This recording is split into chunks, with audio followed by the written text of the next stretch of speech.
and welcome to our IMS webinar that today is entitled Brain Function in the Menopause, Where Do We Stand Now? I'm Professor Rossella Nappi from Italy, and I have the pleasure today to welcome two amazing experts in the menopause field. I'm sure you will enjoy very much their talks. Our first speaker is Professor Pauline Maki, and she will discuss the science of brain fog at menopause. And after that, Professor Sarah Berga, she will give a talk on the Clinician Guide to Hormone Therapy for Brain Health at Midlife and Beyond. Before we start, however, I would like to give you some words of introduction, few notes on our speakers. First of all, Pauline Maki is a professor of psychiatry, psychology, and OBGYN at the University of Illinois in Chicago. She has published a lot on women's health and is best known for her contribution to the field of menopause and women brain health. She was the past president of the North American Menopause Society, and she's serving on the board of IMS. And very importantly, she's the chairman of the next World Congress of IMS, as you can see from her background. And then we have Sarah Berga. Sarah Berga, she is serving as professor and chair of OBGYN and Jacobs School of Medicine and Biomedical Science at the University of Buffalo. And she has given a tremendous contribution in the field of reproductive medicine during the past 30 years. I have to say, she has been my inspiration since the very beginning of my career. She has worked a lot on the neuroendocrine mechanism regulating GnRH and in several reproductive condition, and in particular, she has gained a lot of knowledge on hormone contribution to brain health. And she was the past president of Gynecological Investigation Society, that is now the Society for Reproductive Investigation, and she is on the board of the International Society of Gynecological Endocrinology. So I hope I convince you that there are two amazing female professor that they will entertain us on brain function in the menopause. So, Pauline, you can go and you have the floor. I have to remember to everybody that this webinar is supported by an unrestricted educational grant from Bezens Healthcare, but the company has no role in the selection of topics, selection of speaker, and most importantly, on the content of speaker presentation. Thank you, Pauline. Go ahead. Thank you, Professor Nappi. It's an honor to be here with you today. I'd like to thank the IMS for the opportunity to present, and I'd like to thank all of you for being here with me today. It's my great honor to be presenting here with Professor Berga, excuse me while I slide through this, on this very important topic of the science of brain fog at the menopause. I'd like to disclose that I do consult for pharmaceutical companies, AbbVie, Astellas, Belcom, Johnson & Johnson, and Pfizer. However, all of my research for the past 25 years has been supported by the National Institutes of Health. Menopause practitioners know the kinds of complaints that patients make about their cognitive health. We published recently a popular press article in the New York Times about this very frequent symptom. And it was very interesting for us to see the comments of the patients. One woman said, "Thank you for writing this article on brain fog at the menopause. I thought I was developing early onset dementia because I'm having trouble finding words. I still can't rule it out, but at least now there's another possible explanation."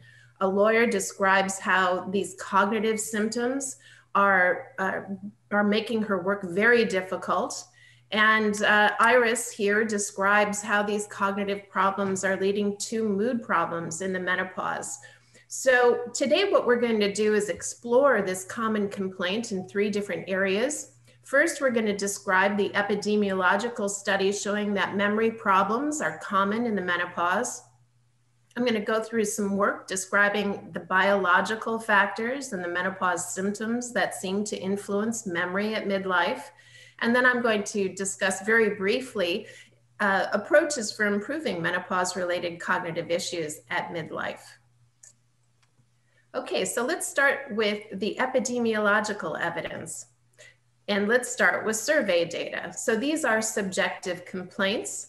This is a very large survey study of almost 8,000 women from the study of women's health across the nation, asking women across the early perimenopause, late perimenopause, postmenopause, and also women with surgical menopause, what their symptoms are. You can see here that forgetfulness is a very common symptom. So forgetfulness is the third most common symptom overall and the second most frequent symptom among early perimenopausal women. So a very common complaint in the menopause. And indeed, this complaint increases from the premenopausal stage to subsequent reproductive stages. Now, subjective performance is important to understand the patient's experience. We'll now look at what do neuropsychological tests tell us about what cognitive abilities might change across the menopause. And so we commonly look to tests of verbal memory. These are tests that are widely given clinically. They're used in the diagnosis of Alzheimer's disease. Particularly important for our topic today, they do appear to be the most sensitive cognitive measure to the effects of menopause and to the effects of estrogen. We know that lifelong women have an advantage in verbal memory compared to men. This graph shows data from the Baltimore longitudinal study on aging, and it shows that women have a lifelong advantage and that longitudinally their performance actually declines over time. And the older you are, the more rapidly it declines within a woman over time.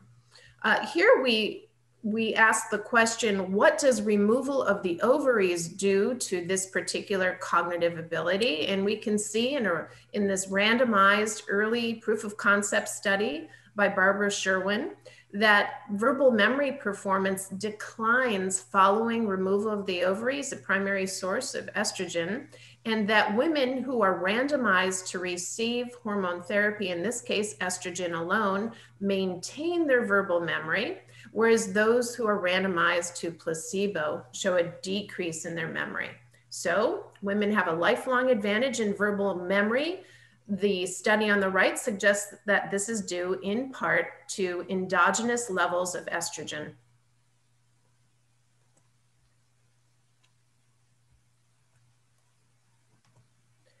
If we follow naturally menopausal women, what do we see in memory? And what we see is that beginning in the late premenopause, continuing in the early transition, and most prominently in the late transition, there is a decline in verbal memory. So following the same woman from the time she's premenopausal to the time she is perimenopausal, there is a measurable, statistically significant decline in memory. It appears to rebound in the postmenopause, but none of the longitudinal studies so far have had sufficient statistical power to really address this question of how long, how enduring these memory deficits are on average. Recently, we published in the journal Menopause a longitudinal study of women of color in the United States. What we measured here is the predictability, the likelihood of cognitive impairment. So this is not just a subtle decline in memory or in learning. What we looked at here was clinically significant declines. And what we found, the good news for women, is that clinically significant impairment occurred in about 1 in 10 women. It did increase from the premenopause to the early perimenopause and to the postmenopause.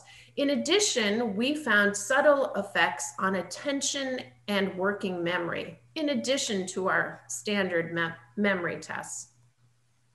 So let's talk now about the factors that influence memory at midlife. And let's start with reproductive changes in estradiol and FSH. So here we're looking at the rapid decline in estradiol, which you can see on average during the 2 years before and after the final menstrual period. Of course, we know that on an individual basis, these hormonal changes are characterized by variability.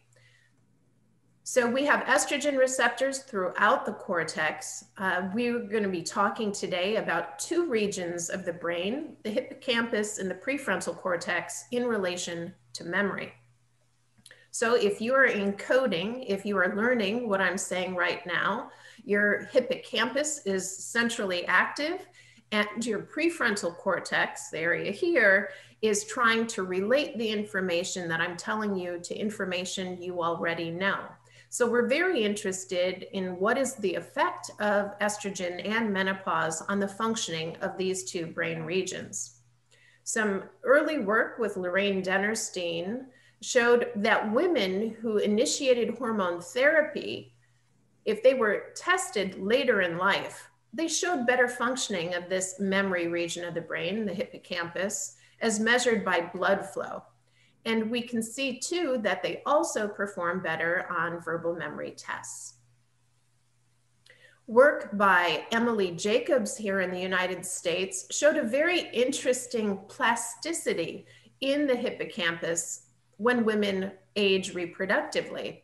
So the general idea behind her study is that women, when they're younger and they're learning words, use their left hippocampus. As they age, the right hippocampus comes online to compensate for the decreasing function of the left hippocampus. What's interesting is that the extent to which women invoke the right hippocampus is directly associated with levels of circulating estradiol.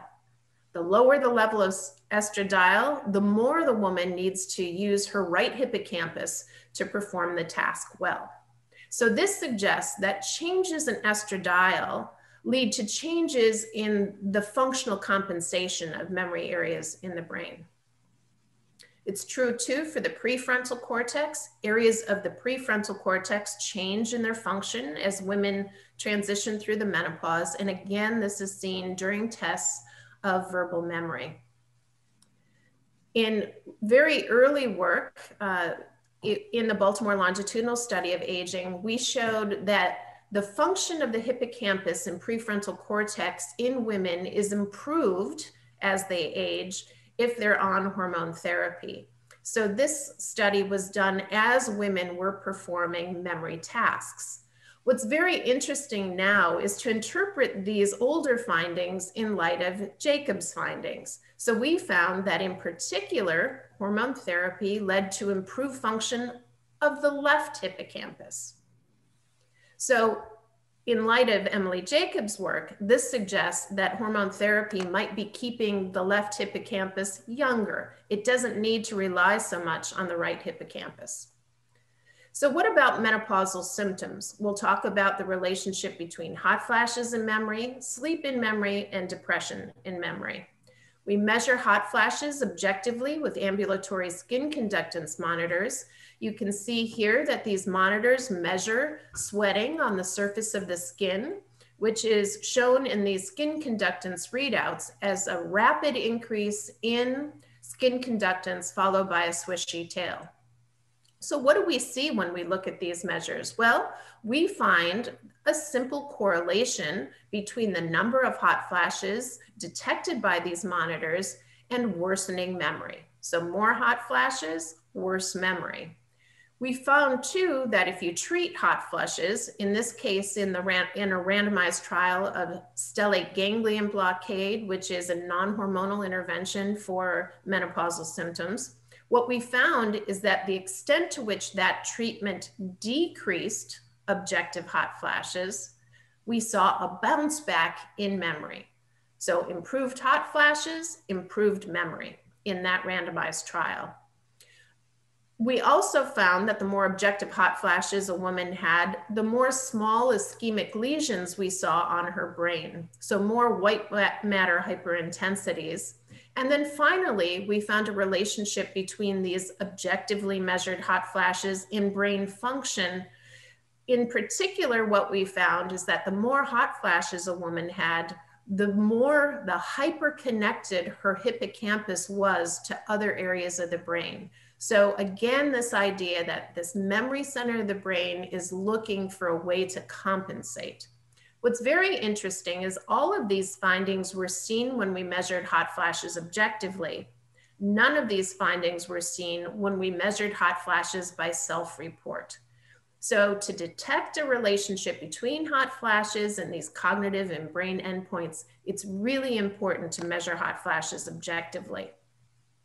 Now, when women sleep, they experience hot flashes, and actigraphy, meaning objectively assessed wake episodes, in this work by Rebecca Thurston, co-occurred with hot flashes 78% of the time. Okay, so what about hot flash associated sleep disruption? Well, in a recent study in press in the IMS journal Climacteric, we found, as we did in the prior recent publication in Menopause, that about a minority of women show clinically significant memory problems. Most women were cognitively intact.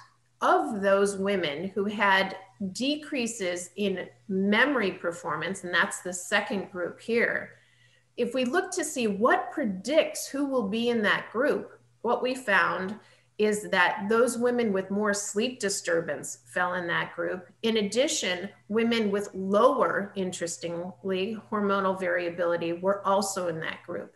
So in other words, we have an association between sleep and verbal memory impairment in that study.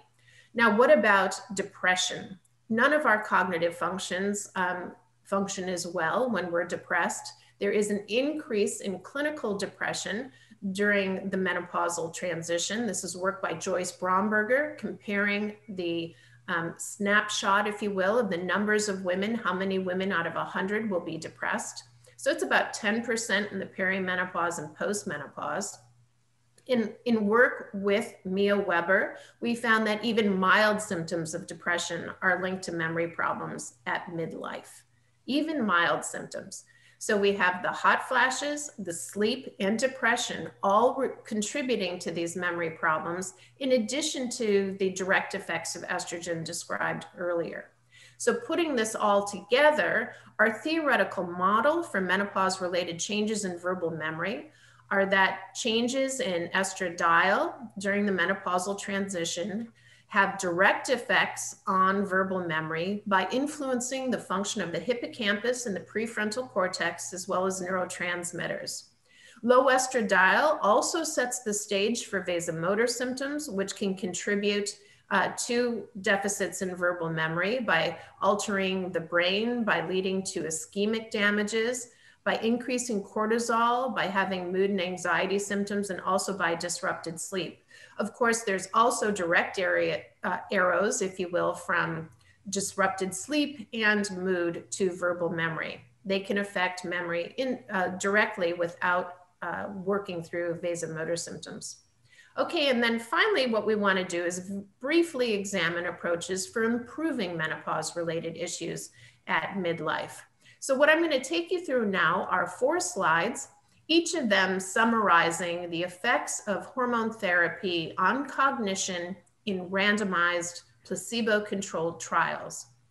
So I've divided these slides up depending on age and type of therapy.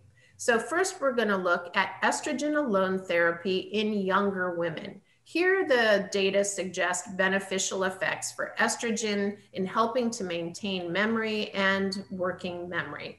So this is pretty consistent evidence, small trials though, not very large clinical trials here. What about the effects of estrogen alone therapy on women over age 65? So women without a uterus. This is a neutral effect.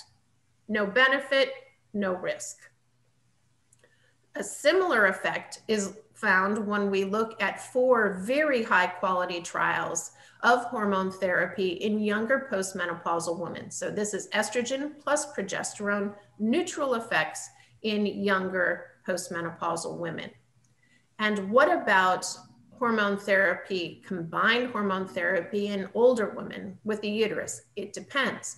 Evidence from the WHI found that conjugated equine estrogen plus medroxyprogesterone acetate had negative effects on memory performance, whereas work from Elite showed that oral estradiol plus vaginal progesterone have neutral effects.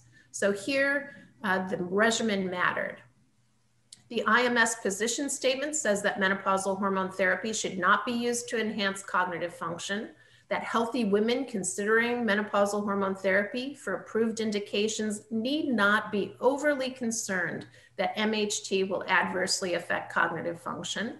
And then finally, estrogen therapy may be of short-term cognitive benefit to surgically menopausal women when initiated at the time of the oophorectomy.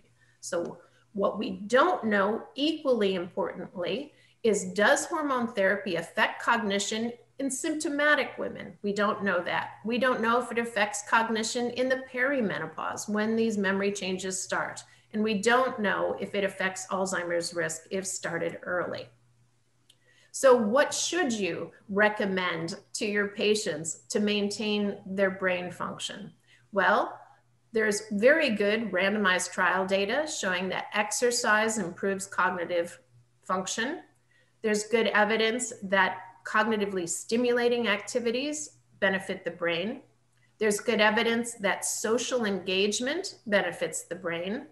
It's important to treat depressive symptoms and anxiety symptoms to promote brain health. Sleep is key. Sleep hygiene is key to memory performance. There's good data that the Mediterranean diet is beneficial for cognitive function.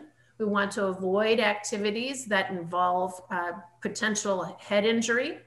We want to encourage our patients to maintain very good cardiovascular health, to avoid obesity, hypertension, and diabetes. And we want to recommend that they quit smoking if they are. So today we've gone through evidence that memory problems are common in the menopause. We've described the endocrinologic and the symptom factors that contribute to these symptoms at midlife.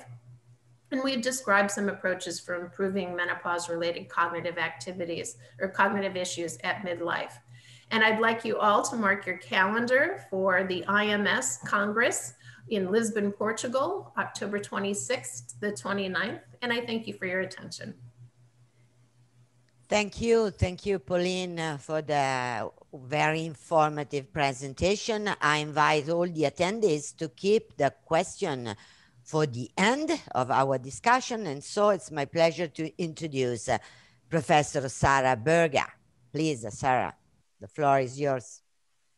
Thank you, Dr. Nappi and Dr. Maki. It's very nice to be here, and thank you to the IMS for hosting this important venue and forum.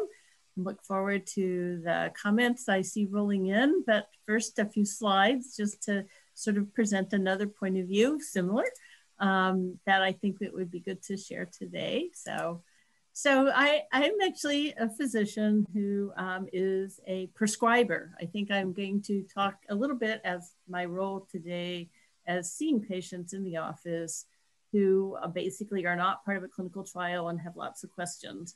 And just here are my disclosures. Actually, my life right now revolves around, it seems, editorial boards and lots of papers and reading all the time, which is something you can do anywhere, even including in a pandemic. So keeping my brain sharp by kind of reading what everyone in the world is thinking, which is really fun. And I really wanted to talk about some of the mechanisms by which estrogens and hormones actually affect the brain. And we know a little about a lot. So what we have oftentimes is an absence of evidence as opposed to evidence of absence of effect. And this has always been the hard part about putting the pieces together in the office, is that we just really can't completely be dogmatic and say, a decisive yes or no. So we have to really weigh all the evidence and put it together in a way that patients can understand, and then decide if the collective evidence supports the notion that hormones, and I say with the caveat, given appropriately, are neuroprotective for use in postmenopausal women. I find that patients really want to know the big picture, not the little picture. And then so when you're sharing with colleagues, of course, you want to know how we got to these conclusions, what the data really show. But a lot of times patients just really want to talk about what their symptoms are. And I think Dr. Maki did a great job of reviewing those. And there is, always a concern in the background, sometimes spoken, sometimes not articulated, about how long will I live, how well will I live, and what role will hormones play in making my life better. And we do have a special concern for patients that have early loss of ovarian function, whether that's by premature ovarian insufficiency or surgical menopause, and what their risks are. And we do know, based on big epidemiologic trials, that early menopause seems to actually accelerate the risk of neurodegenerative disorders and does reduce the quality of life. So that's a special audience. And I think it's easy to say that the brain is a target of sex steroids. It's actually a target of all hormones. So we tended to think for many years that the brain actually was outside of the circulation, but the circulation really does speak to the brain, and the brain speaks to the circulation through the hypothalamic pituitary axis.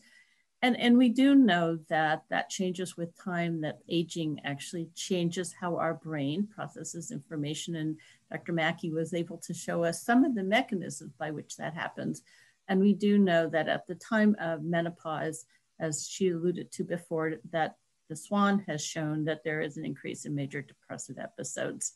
So the hypothesis that we've really been working on, sometimes not very well articulated in the office, is that hormone management will at least ameliorate, but not completely prevent brain aging.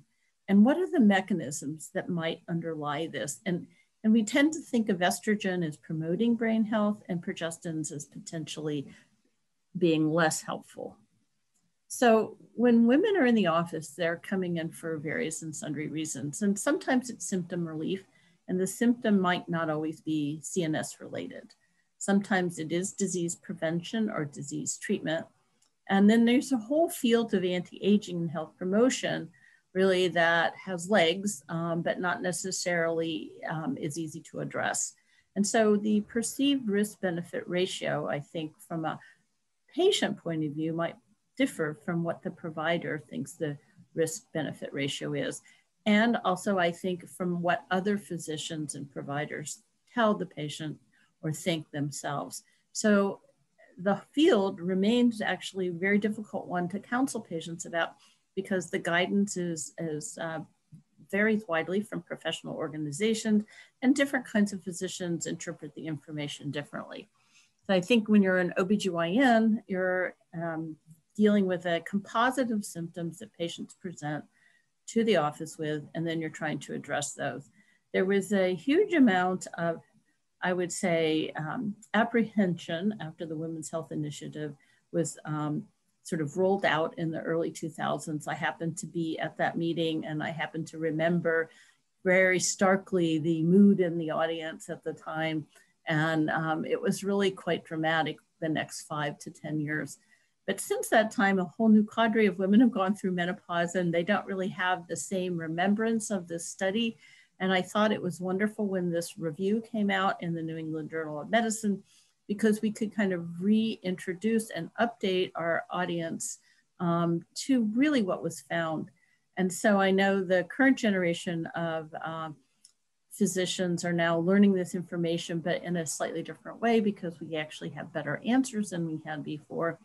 And I think it's important to look at the y-axis in this graph to look at what we really are showing here. And these are events that either, if they're red, are increased, or if they're blue, are decreased.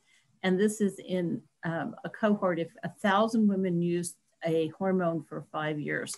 So the hormone in question here is conjugated equine estrogen and then medroxyprogesterone acetate. And I won't have time to go through all of this, but these are particular estrogens. And we know that not all estrogens are the same. And this is a particular progestin, and we know that they are not all the same. But when you look at the composite data and look at, for instance, death from any cause, you can see that hormones seem to reduce death from any cause, even when given in this one-size-fits-all format. with an estrogen and a progestin that were just one type. So in this composite study, you know, when women were randomized, there were lots of issues in terms of the randomization. I was a co-investigator with the study. And so the study had, you know, it was a real world trial that had its issues. And then subsequently, people have tried to keep this in perspective. But I think the big thing to keep in perspective is that the number of events is pretty small. And then there's this idea over here that estrogen actually may help with the prevention or treatment of diabetes. And actually some studies are going on now to look at the effect of estrogen as almost a protective factor from insulin effects on the brain. So I did introduce the idea that not all estrogens are the same. And I think that this is often missing from our conversation. But we really like to talk about what best approximates physiology, and that would be transdermal estradiol in most instances. We also know that not all progestins are the same.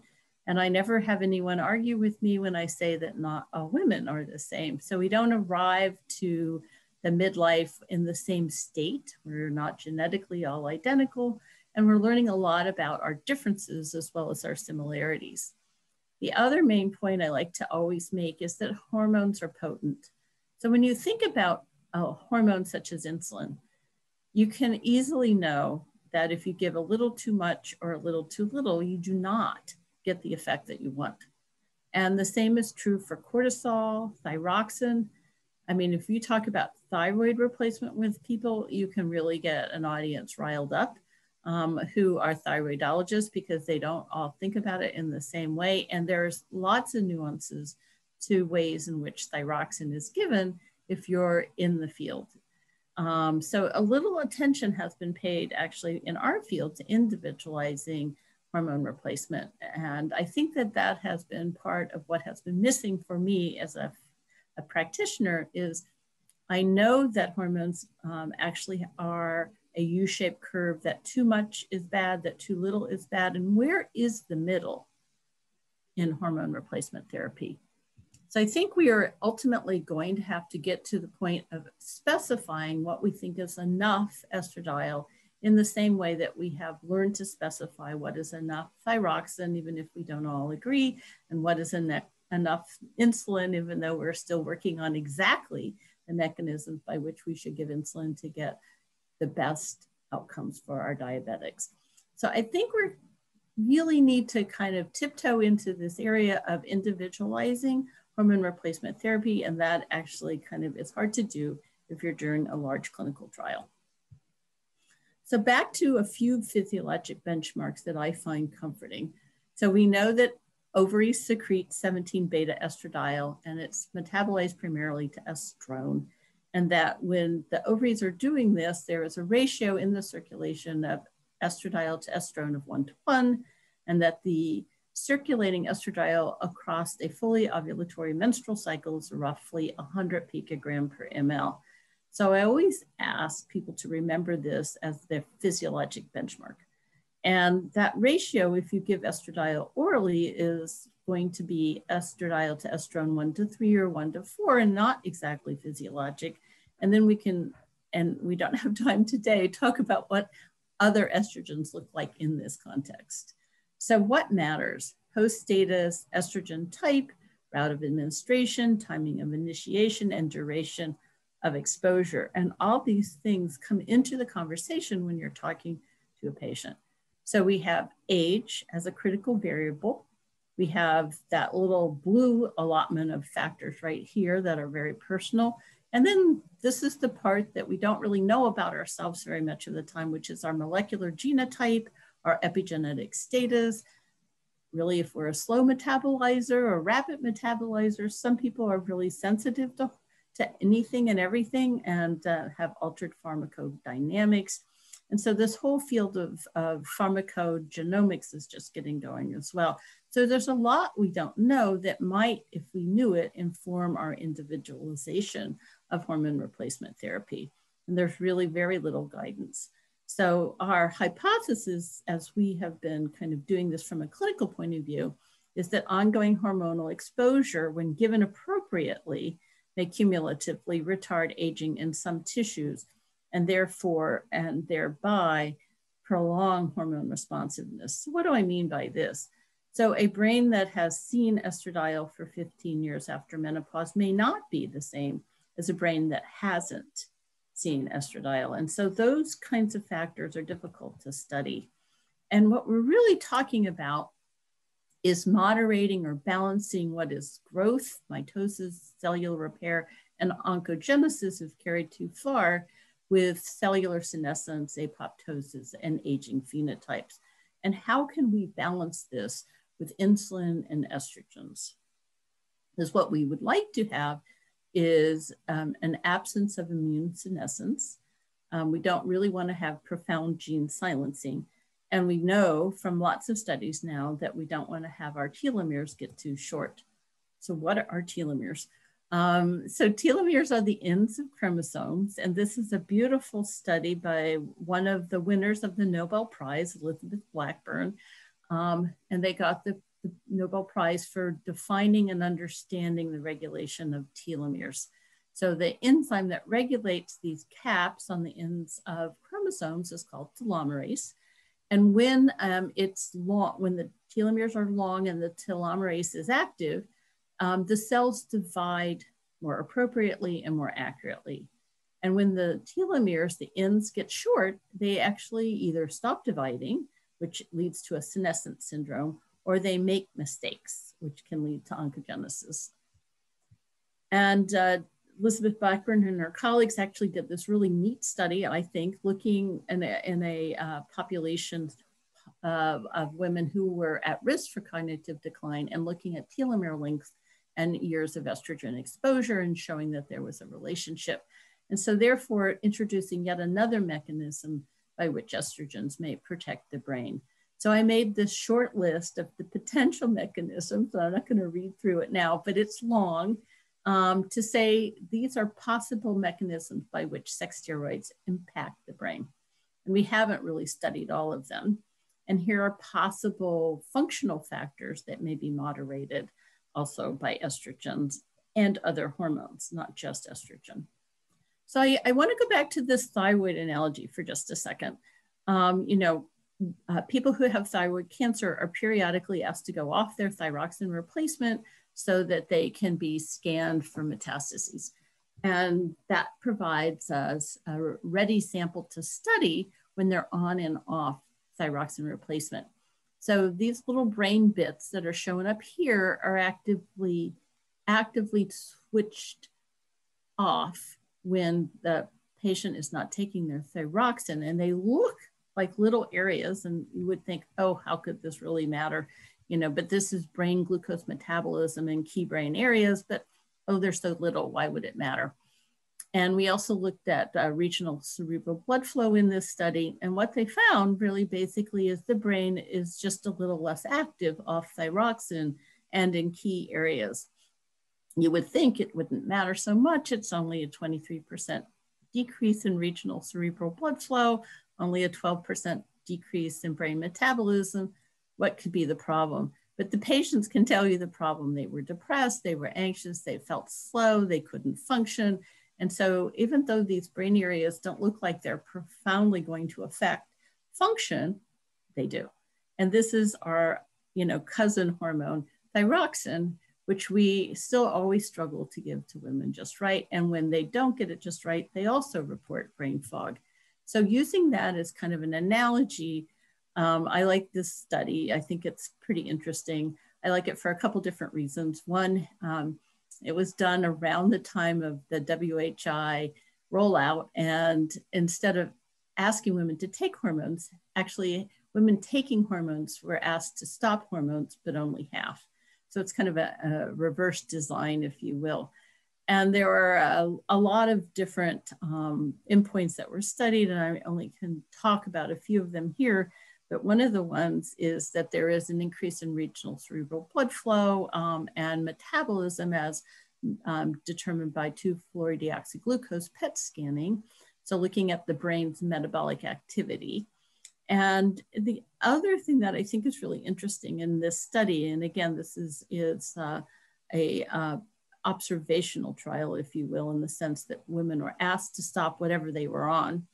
But they found that estradiol users were 3 standard deviations better in verbal performance than conjugated equine estrogen users. Again, introducing the idea that not all estrogens are the same. And we probably need to do we need to have a better idea of as how to harness that information when we approach the patient in the office. So we have pieces of the puzzle. We're trying to put the pieces together and make a sort of coherent story for our patient population. And I think this is another compelling factor to look at. This is synaptic density. And we know from aging brain that when you lose about 25% of your synapses, you actually develop what is called mild cognitive impairment. And this is a picture from the New England Journal of a synapse. What you can see right here is it's incredibly metabolically active and there's a lot going on. So losing 25% of these is not a good idea. And so a monkey model of this was developed in which they looked at what would happen to basically synapses if monkeys were ovariectomized and then given replacement or not. And I like this picture because I think it's very easy to interpret. So this is a picture of basically synaptic density in a brain off estradiol for 3 months. And this is a picture of the synaptic density in a brain back on estradiol for 3 months. And so you can really see visually that there's more synaptic density when there is estradiol around. And this is likely playing a role in the postmenopause as well. So all of these subtle features add up. No one of them is probably the only mechanism by which estrogen has an effect. And then we do know that depressed brains respond to hormones differently than not depressed brains. And this is just a picture of serotonergic binding in a depressed versus non-depressed brain, not related to hormones, but then we use this mechanism, this tool to study what happens when we give hormones back to early postmenopausal women. So these are women that we took off hormones for 6 months and then put back on 3 months of estradiol. Only this time we titrated it to be approximately 80 picogram per ml. And then at the end of it, we exposed them to 2 weeks of oral micronized progesterone to more or less mimic a natural menstrual cycle. And we did initially a region of interest analysis looking at dorsolateral prefrontal cortex, your thinking center, if you will, and anterior cingulate cortex, which just euphemistically we sometimes refer to as our social intelligence center. And doing this, what you could see is that hormones really upregulated serotonergic binding in these areas, which we interpret to mean that these brain areas were more online. So just a quick review of progestins. This is one from the Yerkes Primate Center in Atlanta, looking at antagonistic behavior. And these are female monkeys and interest in sexual initiation and on hormones. So these are ovariectomized monkeys and on placebo versus estradiol only versus estradiol plus micronized progesterone and estradiol plus Provera or medroxyprogesterone acetate. And what you can see is that the monkeys given estradiol were a little less antagonistic to the other monkeys and that the antagonism increased, but was actually most dramatic when on estradiol plus medroxyprogesterone acetate, and that interest in sexual initiation was actually the least on estradiol plus medroxyprogesterone acetate. I really don't share this kind of information with patients because I think they don't think they're very much like a primate. But then I think at the scientific level, we all know we are primates. And so whether this is exactly analogous to the human situation remains to be determined, but I think there are data to suggest that it might be relevant. And then this is looking at SERMs because SERMs are often promoted for health promotion, as well as for treatment of women with breast cancer. So in this particular monkey study, tamoxifen actually increased anxiety. And this is so placebo This is anxiety on estrogen, so decreased. This is anxiety on tamoxifen, increased. And then this is the combination of the two, really suggesting that estradiol is anxiolytic. And so we're talking about mood. We're also talking about cognition because those two inform each other, right? It's hard to be really smart when you're depressed or anxious, even if you are really smart. And so some of what people report actually may be cognitive side of mood disorders. We also know that cortisol actually at a cellular level can interfere with estradiol action. So when you're very stressed or depressed or anxious, your cortisol may be high, and that actually may interfere with the impact of hormones alone. So this is a wonderful study by colleagues at Wake Forest now, just looking at what effect hydrocortisone had on the effects of estradiol on verbal memory, selective attention, and visual working memory. Long story short, basically cortisol interfered with estrogen action. And we know this actually at the genetic level. This is a brilliant study by Werlich and colleagues, and looking at what dexamethasone and estradiol do to each other at the molecular level. And in the long story short is dexamethasone antagonizes estrogen action through discrete receptor mechanisms that are shown here. So lots of other studies, probably don't have time to do them right now, but just suggesting that overall transdermal estradiol levels are key for understanding what to do next, and that it actually matters to titrate it and not to get the level too high and not to get the level too low. Back to the U-shaped curve concept. This is one, again, looking at tamoxifen in breast cancer patients, and also looking at anastrozole, which is an aromatase inhibitor. And again, these are studies I helped to design. And basically, end of the story shows that when you have an anti-estrogen on board, you have an increase in cognitive impairment. I like this study. It came out about the same time as the Women's Health Initiative. I think it more or less got lost because of the timing, but it basically looks at modified aging curves in women and men in a healthy population. And this is a prospective study, observational trial in a particular county where there's a lot of what I would say health behavior. So it's in Utah, and these are rates of dementia all cause in women versus men across time. And then if the women used hormones, then you see that their rates of dementia are lower. This study has been updated, but it's just really easier to see the original curves and kind of talk about what this might mean. And why would it be that men actually have less cognitive aging and dementia? And it's true that men actually have this hormone called testosterone, which we haven't really spoken about yet, but that it gets aromatized to estradiol. So in young men and young women, estradiol levels are roughly the same in the CSF. These are studies from our lab.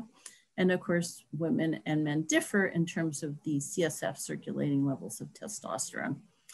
But men never lose their testosterone fully.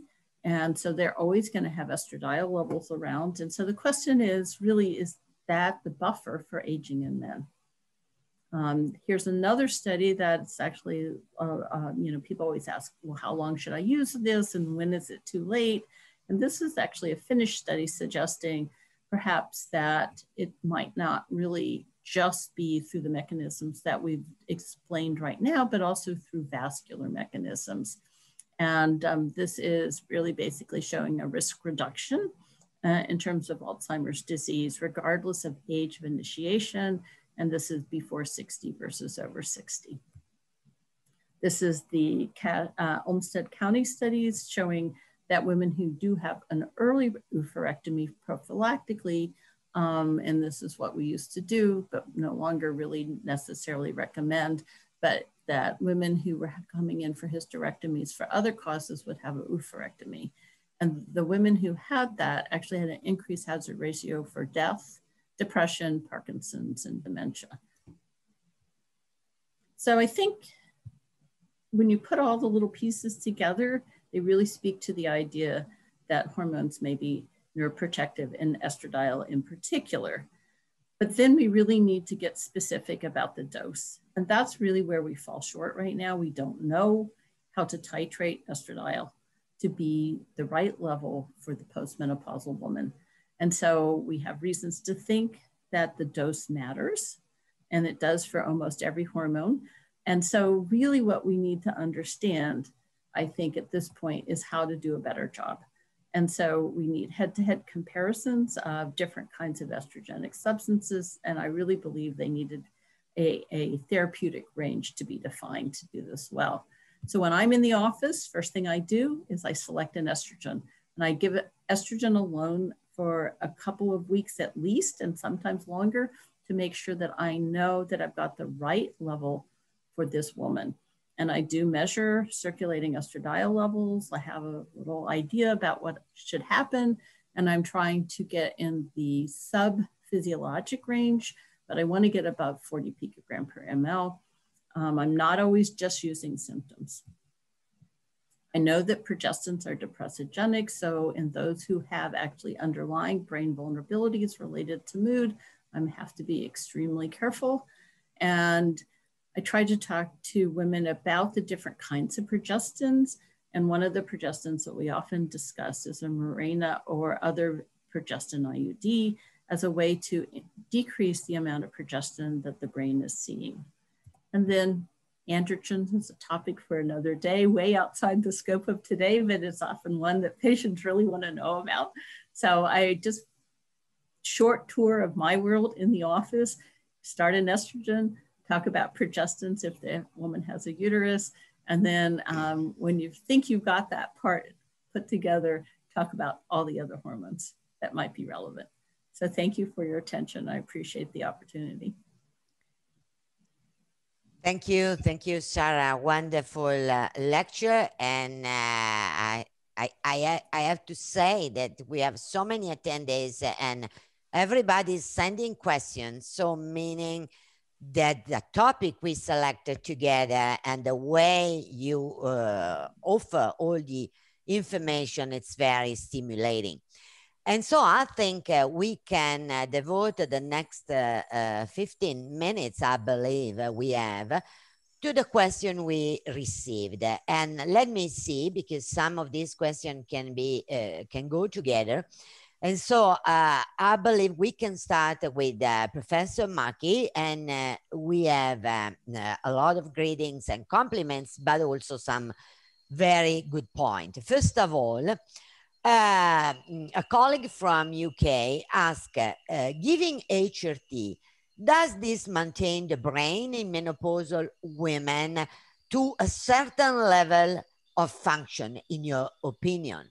And I think another question that can go together is that there is a way to predict during premenopause what will happen during postmenopause, and how we can protect the brain in this from this point of view. Please, Pauline. There's such good questions. So what you saw in my presentation was kind of a disconnect between the randomized trials that suggested a benefit for hormone therapy on the brain itself, hippocampal function, prefrontal function, and memory performance itself. So sometimes our cognitive tests are rather crude assays of what's going on in the brain. There are data from Kajal Kantarsi at the Mayo Clinic that suggest that hormone therapy may have beneficial effects long-term on markers of Alzheimer's disease. That evidence is not strong yet. They got funding to follow the study up longer, but it is proof of concept that certain formulations, and in that study it was transdermal estradiol, can have benefits in the long term on the brain. So we can see benefits to the function of the hippocampus and the prefrontal cortex, and possibly on markers of Alzheimer's disease that may carry into the postmenopausal period. So what about the factors that might predict what kinds of cognitive deficits a woman might have in the as she transitions through the menopause? There's this phenotype of estrogen sensitivity. So individual differences in sensitivity for mood to hormone changes are well recognized in the field of psychiatry.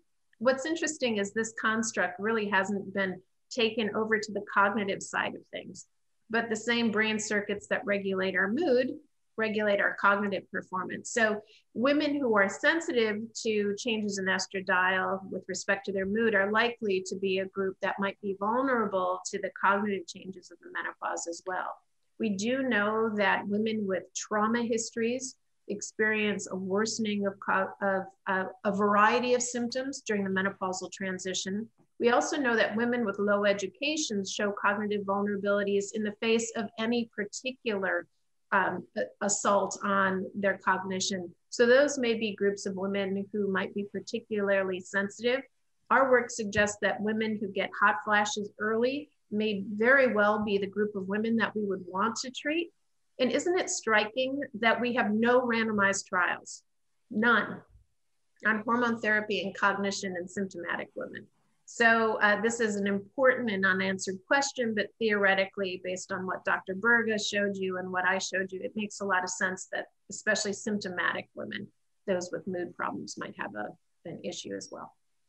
Thank you, Pauline. And going to the same line on symptoms, and then maybe we will select others.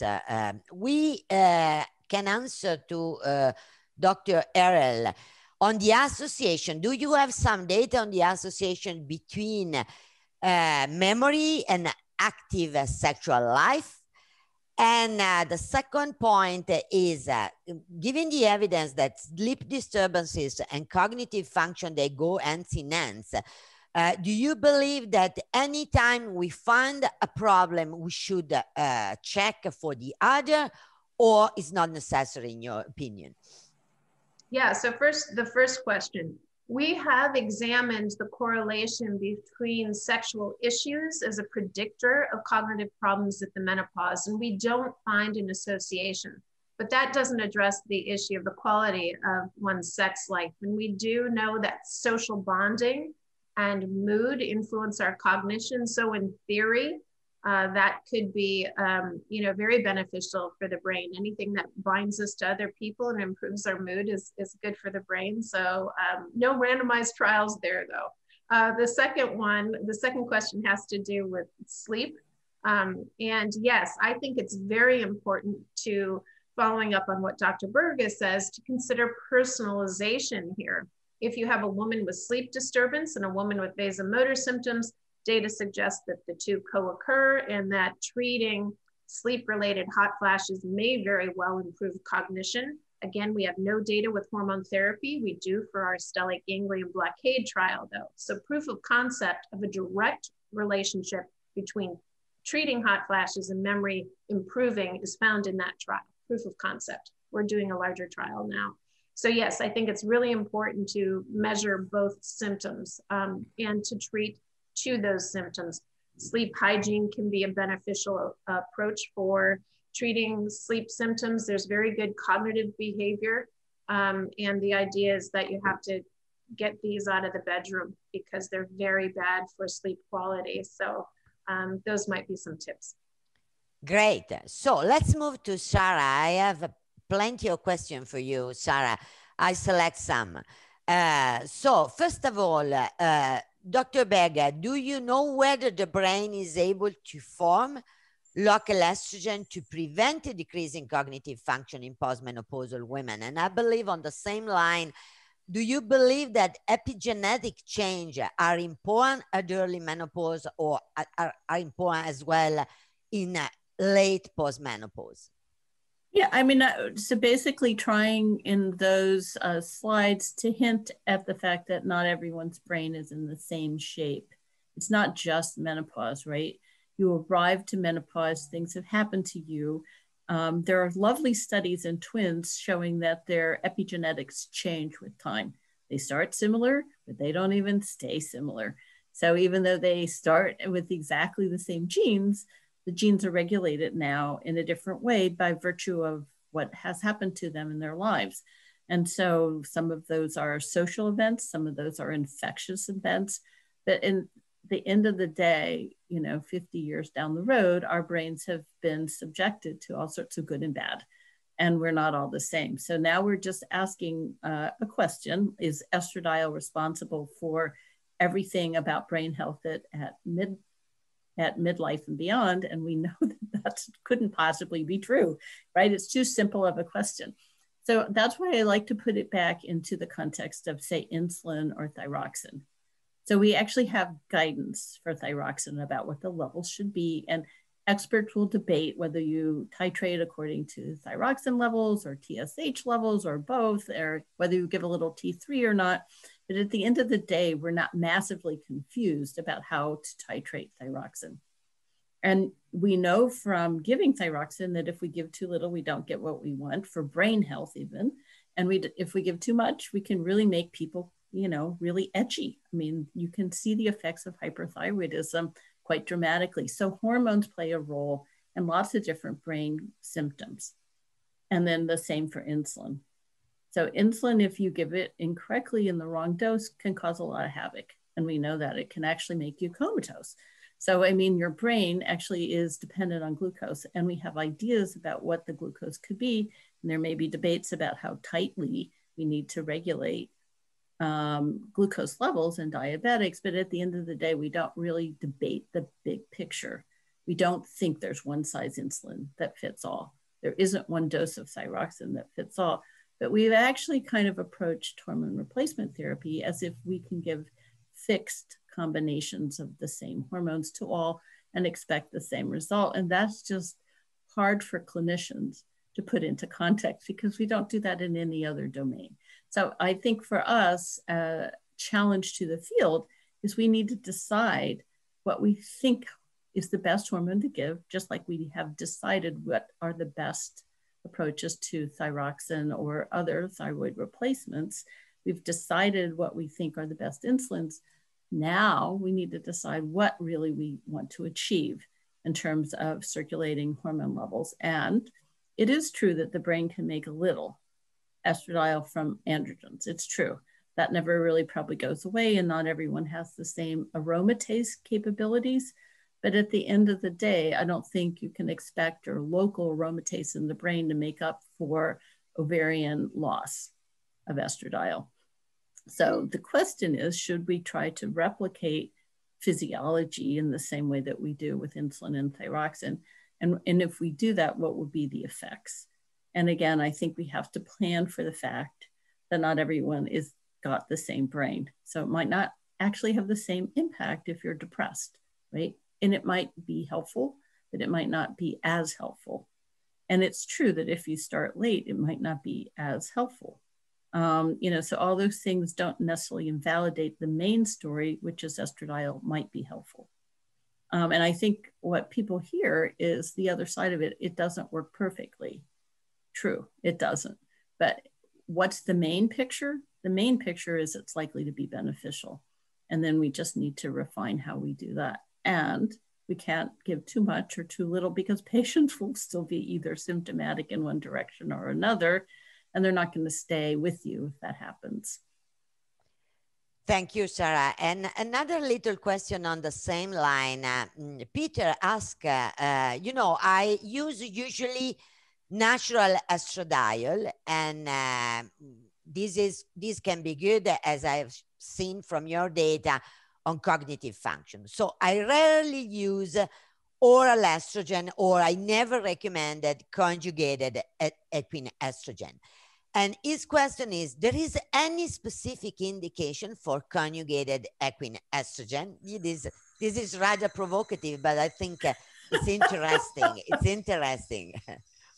Well, I mean, if you were saying medically, sometimes what happens in my world is cost is an issue, and only one estrogen is covered, and we don't get a selection. So, and I don't want to get into the U.S. healthcare system's issues, but that is one of the issues, is that not everybody is entitled to the full range of products on the market for the same amount of money, and cost is often a barrier. So sometimes people use a less than perfect or less than optimal hormone replacement scheme simply because that's what they are able to afford. Now, if you were to take that out of the equation, I think that we would probably argue that the data in aggregate support the use of transdermal estradiol, and that doesn't necessarily mean one product over another product per se, but something that gives a steady state estradiol level that you can measure and make sure that it's not too high and not too low. And I will just say personally, I came to this kind of point of view because there were patients that were given a one-size-fits-all approach and came in and complained. And they had a lot of complaints and they were all different categories. And you're like, I have to sort this out. Well, some of the time, and it seems phenomenal that people were given way too much estradiol and they had levels in the thousands and they felt terrible. But someone had just, as their symptoms didn't go away, kept increasing the dose to the point that honestly, they were probably in a dangerous zone. And so, you know, that is not a fair thing to do to a patient. So you have to have a way of making sure they're absorbing the products that you're given. And sometimes they don't all absorb it the same way. So skin is different from person to person. They don't all wear the patch if they put it on in the same way. All of these little vagaries actually have a role in the office. And so that's when you have to learn to say, what level am I aiming for? It requires some discipline and precision, right? So I picked 40 to 80 based on physiology. I don't know that I'm right, but I'd love to see someone actually prove me wrong or right by doing that study in terms of looking at what level gives the least amount of trouble and the most amount of benefit. So I think that's where we are. You are giving plenty of ideas to younger generation of researchers. Thank you.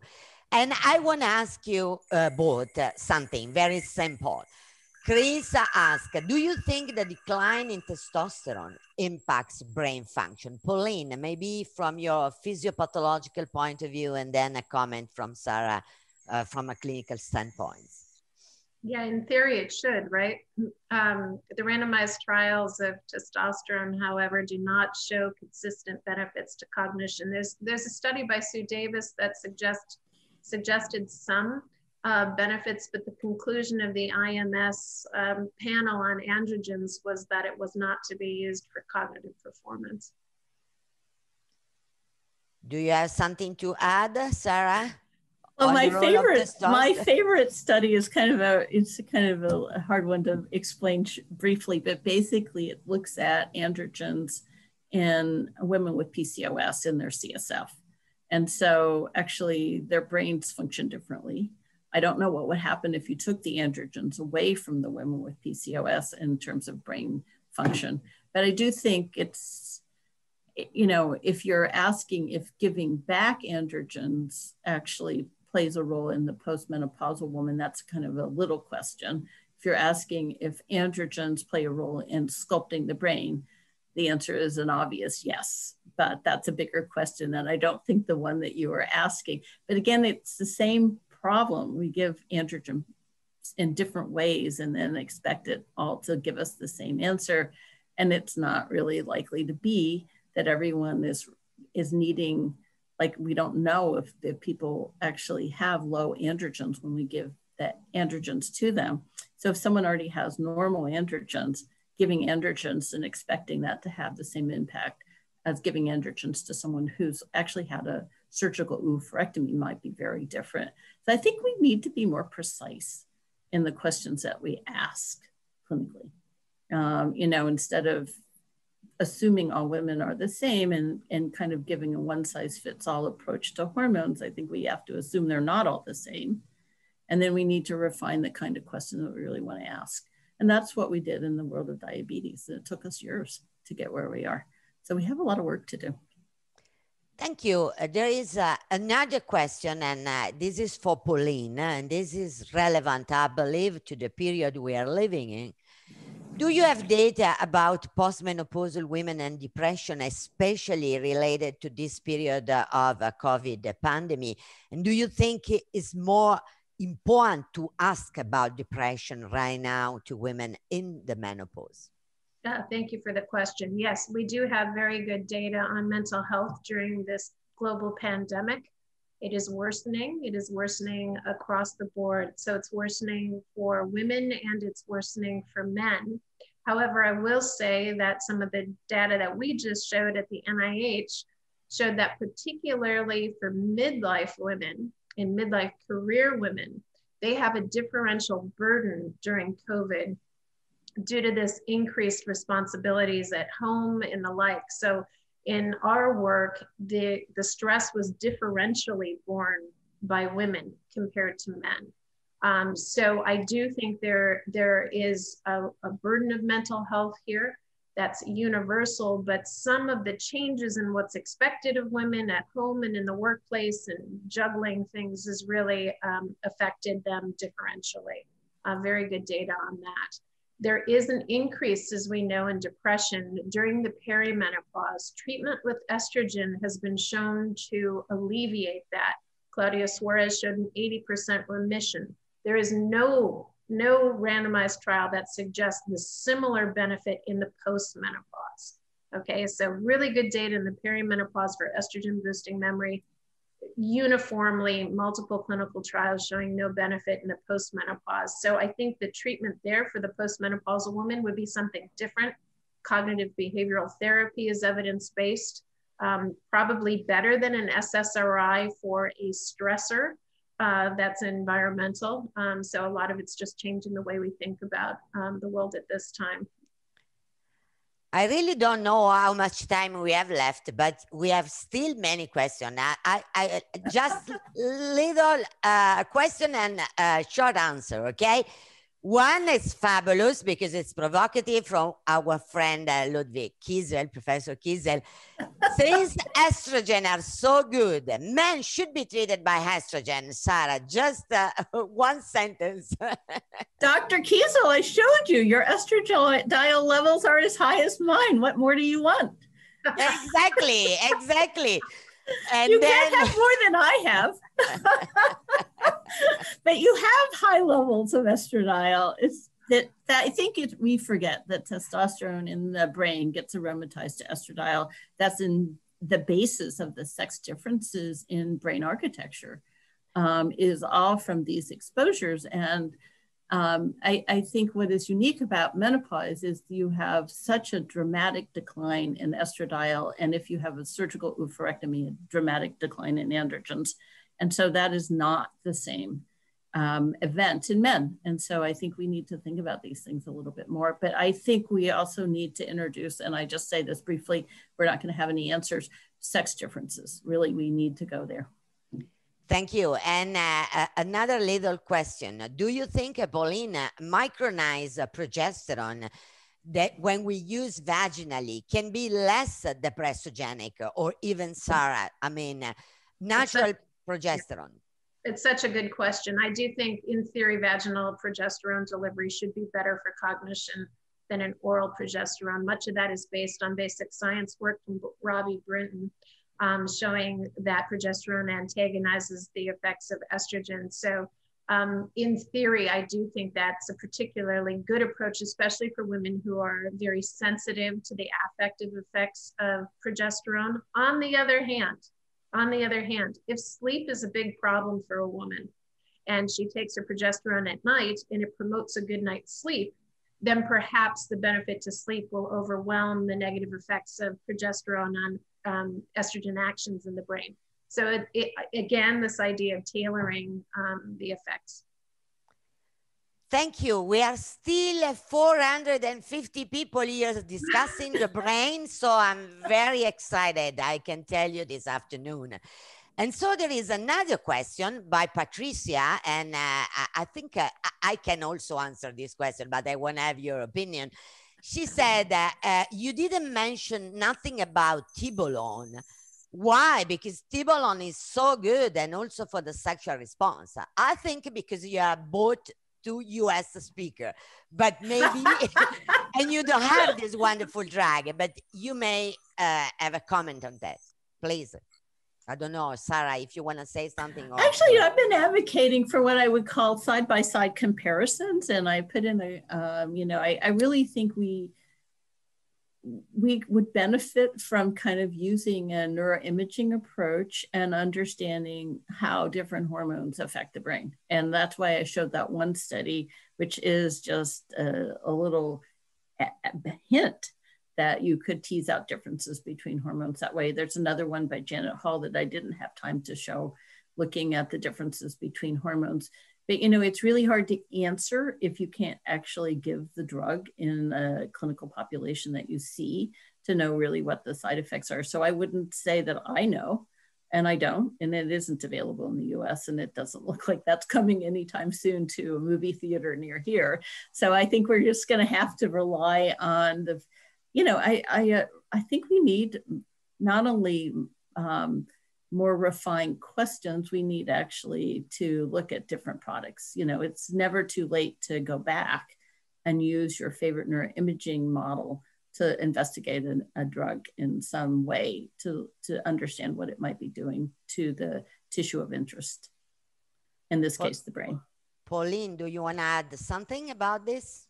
There's a small randomized trial of tibolone from, gosh, maybe 15 years ago that suggested some cognitive benefits in symptomatic women. So proof of concept, larger trials are needed. I say go with your patient's response. If your patient is saying she's sleeping better, her mood's better, she's thinking clearer, you know, maybe that's the individualization that we need there.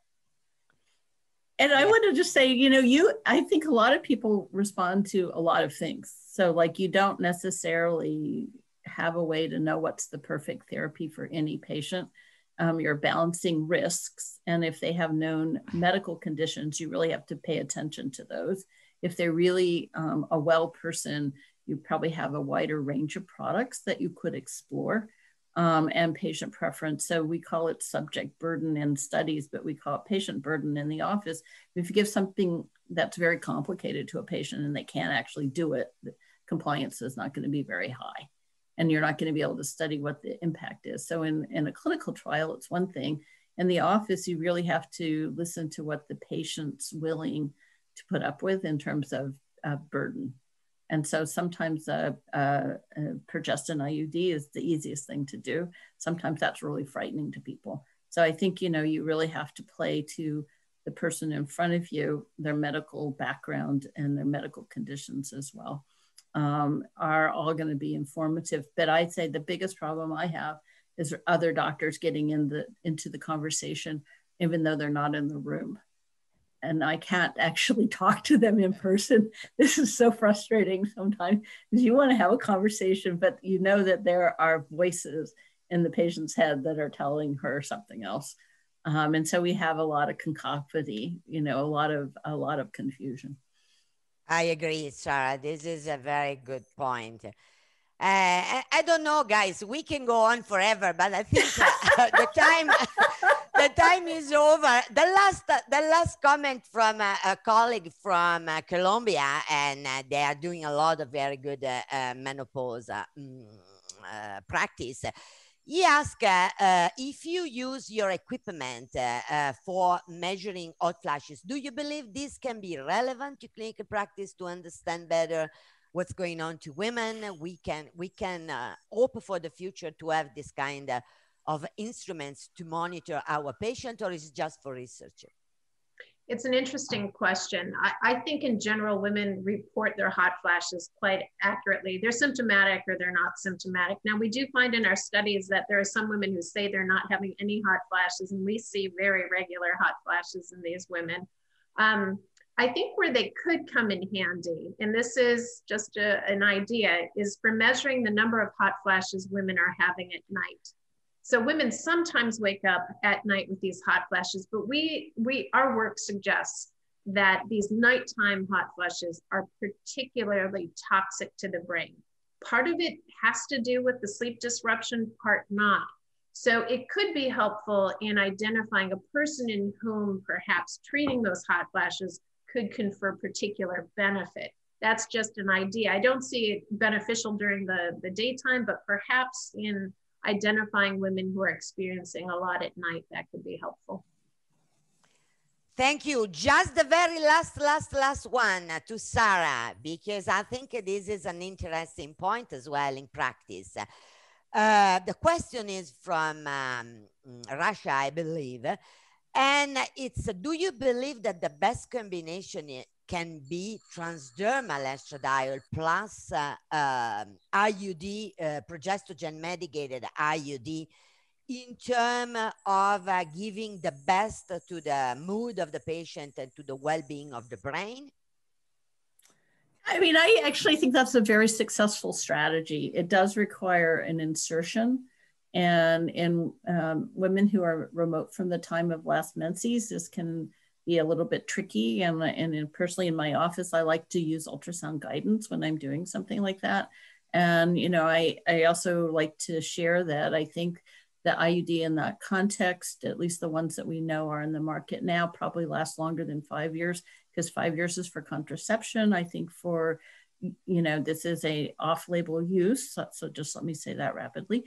But in the off-label use in this context, since you can actually do ultrasound to monitor as well, I think that this is a very successful strategy. And in my practice, I actually recommend changing it every 10 years instead of every 5 years.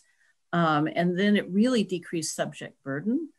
It decreases bleeding, and it increases, obviously, subject satisfaction. And you don't have to have surgery necessarily, because a lot of times people are having perimenopausal bleeding. That's what brings them to you. You can put in an IUD and really carry them through the menopausal transition without so much bleeding, and then back it up with whatever is your preferred estrogen. But for me, I usually start with transdermal estradiol.